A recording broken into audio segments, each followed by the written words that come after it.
Hi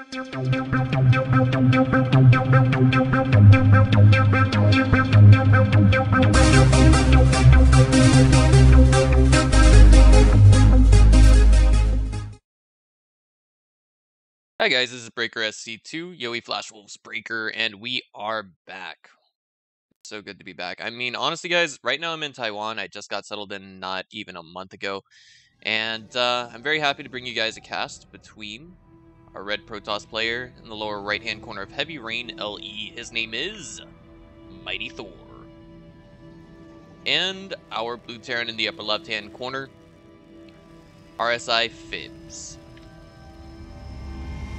Now, I'd like to go ahead and mention that this isn't going to be any particularly ordinary cast, but I guess you could say this is going to be my GSL tryout cast. So, going to try and put a focus on quality and an emphasis on that as well. But right now, I think the observer UI that I'm using probably isn't the best for the job. Of course, the minimap appears smaller in this than it does with the BlizzOb interface, which is actually used for GSL, WCS, NA, as well as WCS EU. So, go easy on me if I happen to miss something. And beyond that, please bear in mind that professional grade casting is at least a 3-man job. We're talking about a caster, a co-caster, and then an observer like Startale Legends at GSL. Assuming that it's still Startale Legends. Or even out of BC, but here we go. Barracks already going down for Fibbz, and this is already looking like a very bread and butter opener with that refinery going down as well. This is the quintessentially most safe opener you can go with as Terran, because this will give you a vision of your opponent's base while simultaneously giving you the chance to maybe delay some mining time if you do things right. But as we can see, gateway already on the way from Thor. I just want to say it's a little bit ironic that our red Protoss' name is Thor when he's playing Protoss. Single gas already. Pylon in a forward position. This is going to allow him to catch on to any Reaper that comes into the main the near future. Already we have the SCV moving out, and this makes me lean towards saying that we're going to see some kind of shenanigans, just maybe, because typically whenever the Reaper comes out, that usually does enough to delay your opponent's economy, but let's not give that too much thought for the time being. Cybernetics core going down already in a perfectly ordinary fashion, but I do want to say it's just a little bit gaudy how we have an assimilator here that only has one worker on it. It's alright though, no one's perfect, and I'm sure, of course, our red Protoss has something up his sleeve. Looks like he's going to be rushing to try and get a natural base in order. Indeed. And Fibbz is throwing down his command center on the high ground. Typically that's for safety. It can save an SCV, potentially speaking, but already we have the first Reaper about to arrive, and this is how much vision already our SCV has, but didn't see the pylon up here. And the reaction from our Protoss, well, it's bunker going down at the natural. Standard thing to do on NA. And cutting a little bit in the way of corners, but I mean the mothership core is enough to deal with the Reaper adequately. To an extent. Can't really get the kill on the Reaper, but it can keep it off the mineral line. The Reaper can still do little annoying things like that, pulling a drone off of the mineral line. And the bunker's ready to go, and Thor can see it. So he sends a probe into his opponent's main, and he has a pretty good read on just what's going down here. Base is under attack. Sees triple barracks, and this is probably going to lead Thor to believe that his opponent is going for a very heavy forward pressure with 3 barracks, and it looks like okay, perfectly safe coming from Thor. Of course, the Reaper can't shoot up, so we of course have the mothership core dealing with that barracks, and the Stalker's just going to stay here in the main in case the Reaper decides to go into the main. So I guess you could say perfectly safe move coming from our Protoss. So far, standard plays from both sides of the map, excuse me. And I think Fibbz just sent this SCV out in this direction to check and see if there are any proxies. Yeah, indeed, that's definitely the case right now, because he's sending the SCV out in this direction, making sure that there's no proxied oracles or anything like that. Of course, when you're taking a natural base, it can be a little bit when your Protoss opponent, excuse me, is taking a natural base. You know, little shenanigans like that can happen. It can be a little bit difficult to catch up on, but a little bit curious about that SCV in this position. Oh, yeah, I'm sorry. That was the one that built the bunker earlier. Alright, so Warp Gate Tech is about to finish up, and 2 more gateways get added on. There is, of course, an Oracle in production, as I missed the Stargate. And our Terran player did not, interestingly enough. And okay, there's a missile turret and a few Marines in each base. Looks like there was a pause at some point.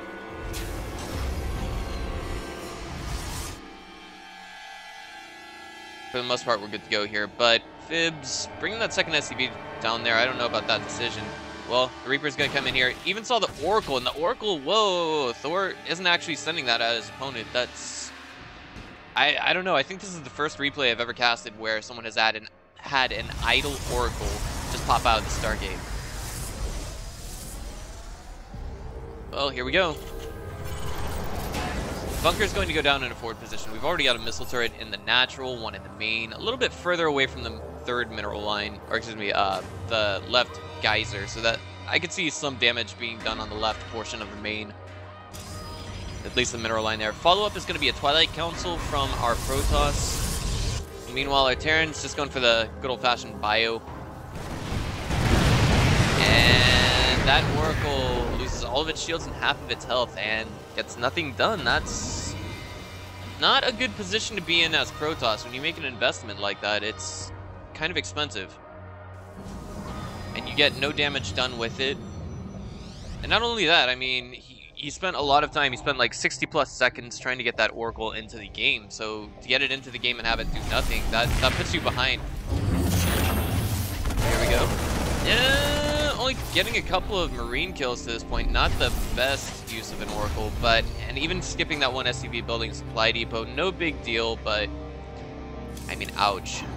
And the transition here is looking a lot, yes. Now my doubts have been removed. It's looking like it's going to be a +2 charge lot Archon timing. Widow Mines are coming into the mix. Those will help defensively, but I really feel as though if we want to see a sustainable Terran army versus what we have coming from our Protoss, we're going to have to see Medevacs come into the mix, because Medevacs will let them live a little bit longer. It looks like the Oracle's coming back into the main, getting... Oh, wow, that's some good revenge. It's actually being used. 10... Okay. 10 kills on it so far. If I recall correctly, and if I did the math correctly, that's about 8 workers. No, 9. Alright, no one's perfect. Okay. So, Archons now being morphed. And we actually have +1 attack about to finish up, as well as combat. Well, combat shields is 60 seconds away in game time easily. That's a minute. That's the 12-minute mark we're talking about attack hitting. And I don't think that this is an attack that either side is going to take one that easily. Nexus Cannon does go down. The Medevacs can pick up and drop into the main if they so choose to. They aren't. He's a little bit hesitant to do that, and I don't doubt him. Fibbz, that is, because of course his opponent should have High Templar. He can feed back the Medevacs, but I mean, at the amount of energy that they have right now, I don't know if that's going to do too much damage. It's still quite difficult to deal with a Protoss army when you don't have a method to heal all of your bio. The Medevac count is continuing to grow because of shells now on the way, as well as +1 armor. And that Oracle is looking like it's going to try and come in and do some more damage. I wouldn't say it's inevitable that it will, but oh, nice little delay on the third there, and that's going to pull back the Terran army. Speaking of third bases right now, our Protoss is oversaturated on his natural, his main as well, so that screams that he's going to be taking a third base relatively soon. And beyond that, if I'm not mistaken, charge is finished now. Yes, it is, and that means Armored Piranhas are going to dive in on all these Marines and Marauders. And we have Fibbz kind of heading for the hills while simultaneously trying to prevent his opponent from taking a third base.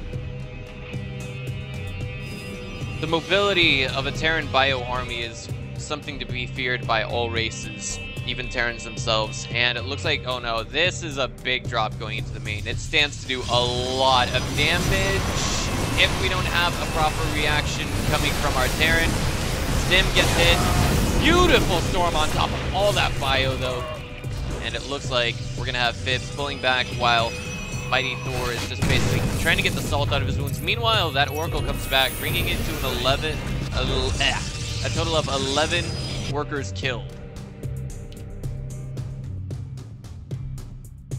Third base is basically nuts. I don't think it's been spotted, but it should be picked up on by now. I mean, the SCV being taken down there while it was patrolling left and right.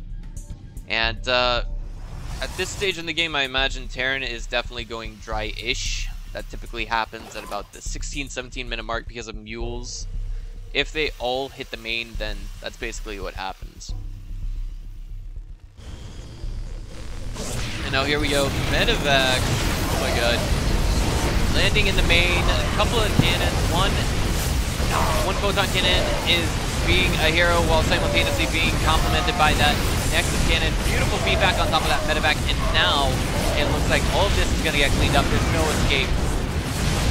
And I don't think the damage done was all that great. Oh man, but while I say that, there's another drop going down at the natural, and 10 workers do get killed. There's a big warpin coming in here trying to salvage the natural, but at the same time, it looks like this is kind of, I guess you could say, acceptable losses. But I must stress that as a Protoss player, probes are so much more precious to your economy than SCVs are to your Terran. And the Widowmine here, the Widowmines here are still going to be able to deal out some damage. This one still has another shot on it, and oh my god, it got stopped at the last second. It was, I could just feel a chill going up my spine as we had MightyThor taking that down. Here we go, the third is in a little bit of a contestable spot. Widowmine's going into a forward position. Of course, they're so much stronger now versus Protoss with their recent buff, but they didn't get burrowed. It looks like this could be an ineffective, oh my god, indeed ineffective exchange, if you will. And now it looks like, oh jeez. Nexus cannon got tripped on the third, is what it looks like. But there's a double medevac drop heading into the natural right now. One Widowmine in it, mostly Marauders and a little bit in the way of Marines, but there's 3 cannons here ready to intercept. Will it or will it not pan out? Looks like it may just do that. Feedback's going down on these medevacs, which means no healing for any of that bio, and this is turning into some ineffective exchanges for our Terran right now.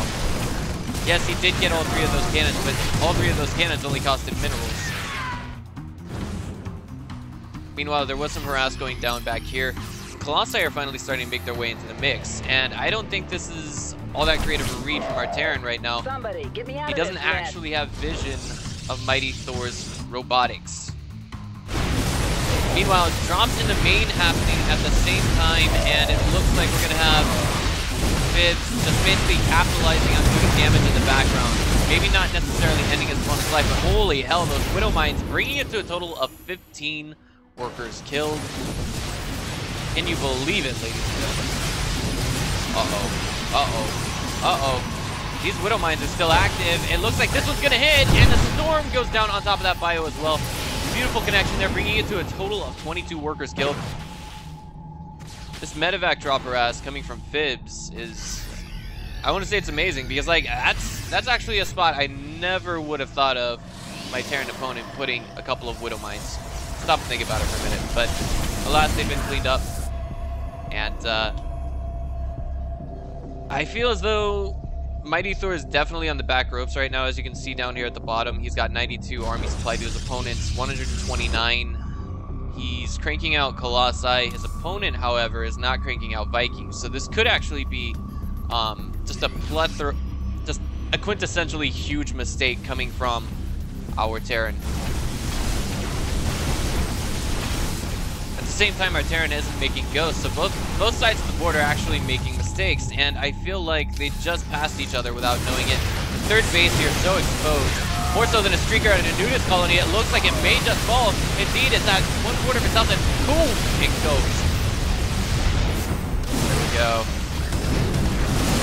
Those those Widow Mines are going to stop the rest of this Protoss army from catching up. And now, if we can somehow see our Terran hold on in this engagement, which is by no means effective for him,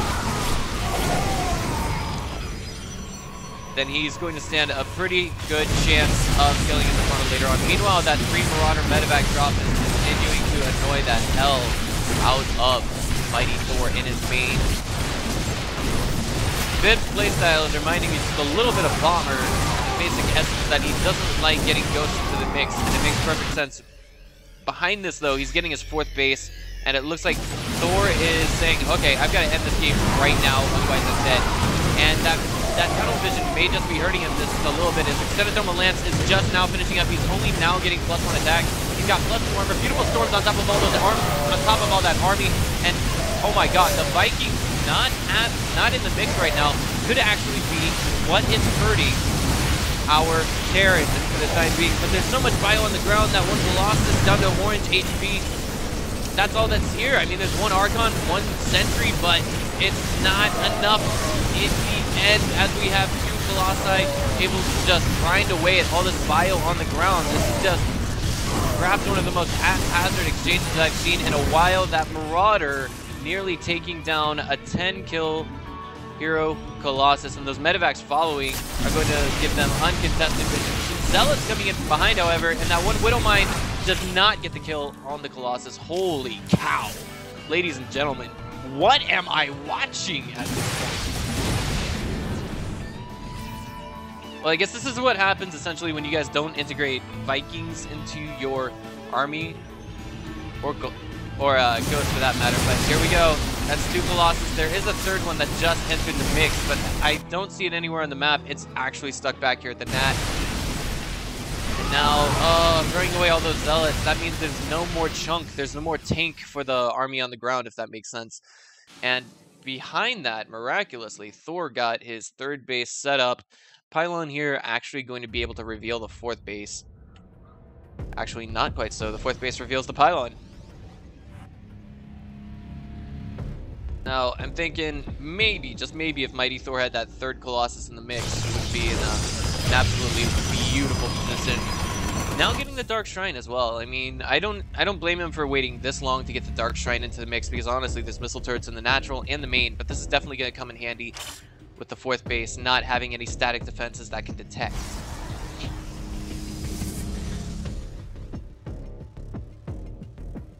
Beyond that, I mean, +2 attack is definitely going to add some punch to it as well, and I think that could be a little bit outweighed by the +3 of our Terran. He's going for a double medevac drop while simultaneously going for a frontal assault, but wait a minute. Oh no, Thor's army is way out of position. There isn't any...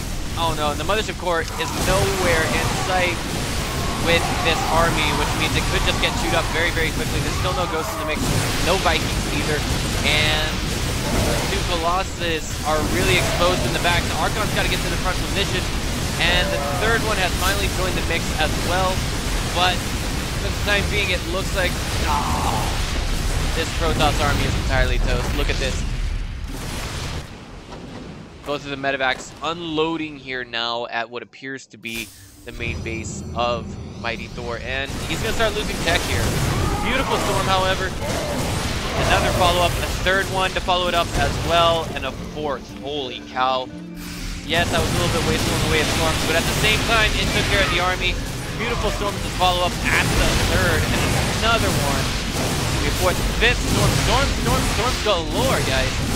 This Terran wants this base dead, but the medevacs are going to keep that army alive, and oh no, the 4th base will, I think, fall in a matter of seconds. Holy cow! What is going on here, guys? Oh my god, that is a clutch defense. That really is. Jeez.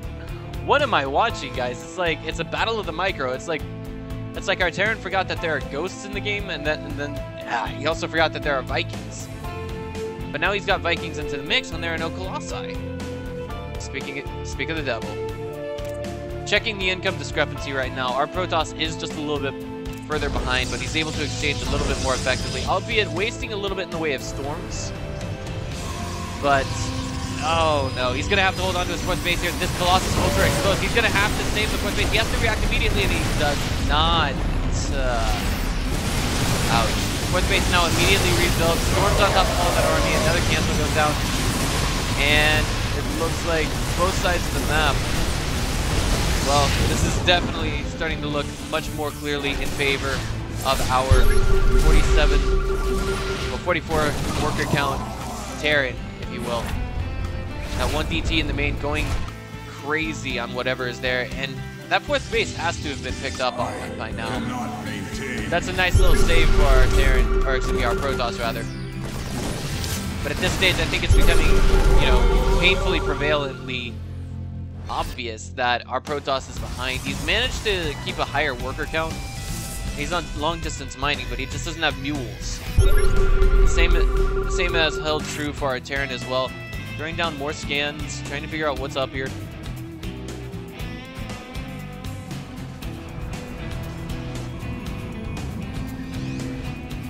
And I just want to say, this is one of those games that could easily be, I guess you could say, solved by hard counters. This is, of course, a Masters League, the quality of play that we're seeing right now. And it looks like the DT is going to be coming back to the third, but there's a Widow Mine to deal with it. With some epic sunglasses as well. And now the Natural is actually lifted up and moved to the fourth base position, and that's going to allow much more mineral income and a lot more in the way of Marines. 190 supply now to 112, and I think this is going to be one of the renal bushes of our Terran. I think there's no saving this fourth base. I've been wrong before in this game, and as we can see, look, there it is. The Zealots all got eaten alive by all the bio. The +3 was just too much in the end, and even Thor conceded. He said, well played. So, ladies and gentlemen, this is Breaker SC2. I'll see you guys next time. Don't forget to subscribe.